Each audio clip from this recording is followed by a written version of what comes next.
Hello बच्चों, let's read the question.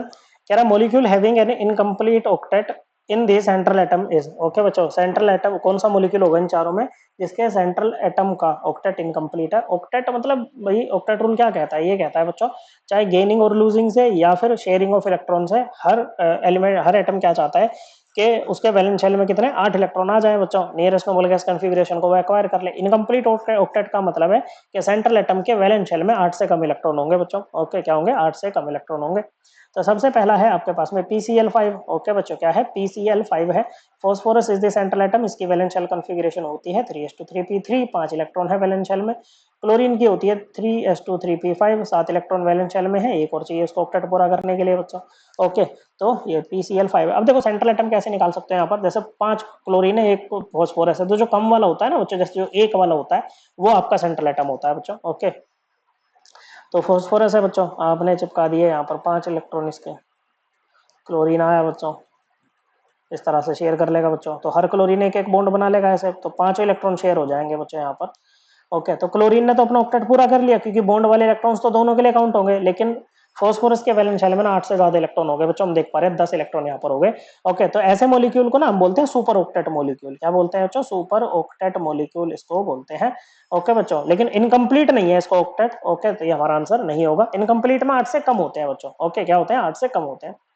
दूसरा है आपके पास में NH3 अमोनिया, नाइट्रोजन की वैलेंस शेल कॉन्फ़िगरेशन क्या होती है? 3s2 नहीं, 3s2 नहीं, 2s2 2p3, 5 इलेक्ट्रॉन है वैलेंस शेल में, और हाइड्रोजन की होती है 1s1। अब देखो हाइड्रोजन ऑक्टेट पूरा नहीं करता है, ये डबलेट पूरा करते हैं बच्चों। क्या करते हैं? डबलेट पूरा करते हैं, क्योंकि इसके नियरेस्ट नोबल गैस क्या है बच्चों?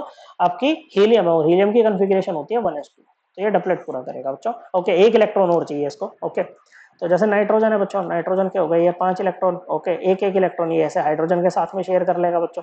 ओके, तो यहाँ पर हम देख पा रहे हैं, तो बॉन्ड से कितने इलेक्ट्रॉन आ गए नाइट्रोजन के पास में? 6 आ गए, 2 अनशेयर्ड है बच्चों, 8 इलेक्ट्रॉन है यहाँ पर। मतलब ओके, ये ना तो सुपर ऑक्टेट है ना इनकम्प्लीट ऑक्टेट है, मतलब ये तो ऑक्टेट रूल को ओबे कर रहा है एकदम अच्छे से, लेकिन ये भी हमारा आंसर नहीं होगा। H2O की अगर बात करें, ऑक्सीजन की वैलेंस शेल कॉन्फ़िगरेशन क्या होती है बच्चों? 2s2 2p4, 6 इलेक्ट्रॉन है वैलेंस शेल में, 2 और चाहिए ऑक्टेट पूरा करने के लिए, तो इस तरह से हाइड्रोजन के साथ में शेयरिंग कर लेगा बच्चों।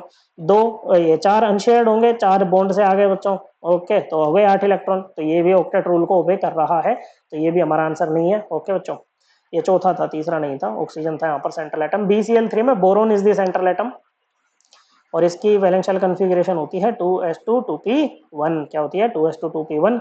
Okay, 3 electron. क्लोरीन एक एक चाहिए बच्चों इसको, तो शेयर करने के लिए अपना भी एक देगा, दूसरे से भी एक ही लेगा बच्चों।